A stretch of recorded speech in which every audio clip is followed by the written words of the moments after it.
C'est le règlement de compte familial lors d'un dîner dans un restaurant huppé entre deux frères que tout sépare, accompagnés de leur épouse.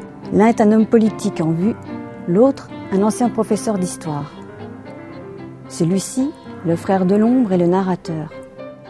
Il y a eu un fait divers sordide encore présent dans les mémoires. Il se pourrait bien que cette soirée fasse éclater plus qu'un simple règlement de compte entre les deux frères, également parents d'adolescents. Comment un simple dîner peut-il sombrer dans quelque chose de si dramatique que de cynique ? Je trouve que c'est un signe de faiblesse quand la conversation porte trop vite sur les films. Au fond, les films sont plutôt un sujet pour la fin de la soirée, quand on n'a vraiment plus rien à dire. Je ne sais pas pourquoi, mais je ressens toujours un creux dans l'estomac quand les gens se mettent à parler de films. C'est comme s'ils recommençaient à faire nuit dehors alors qu'on vient de se lever.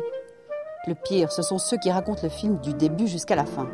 Ils prennent tout leur temps, ils s'étendent pendant un quart d'heure. Un quart d'heure par film, j'entends. Peu leur importe au fond que vous ayez l'intention d'aller voir le film en question ou que vous l'ayez déjà vu depuis longtemps, ils ne tiennent aucun compte de ce genre d'informations. Ils sont déjà en plein milieu de la scène d'ouverture.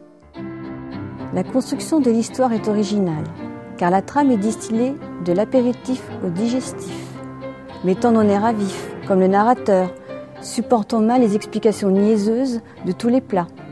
Le malaise monte au fur et à mesure où l'on amène les plats. On laissera le lecteur avec ses choix moraux, car ceux du personnage principal pourront surprendre. Ce texte est intéressant par le choix du fait divers, par l'ambivalence du personnage principal. Est-il différent de tout ce qu'il critique ? Et le fameux de l'histoire, y a-t-il un bourreau qui sommeille en nous ?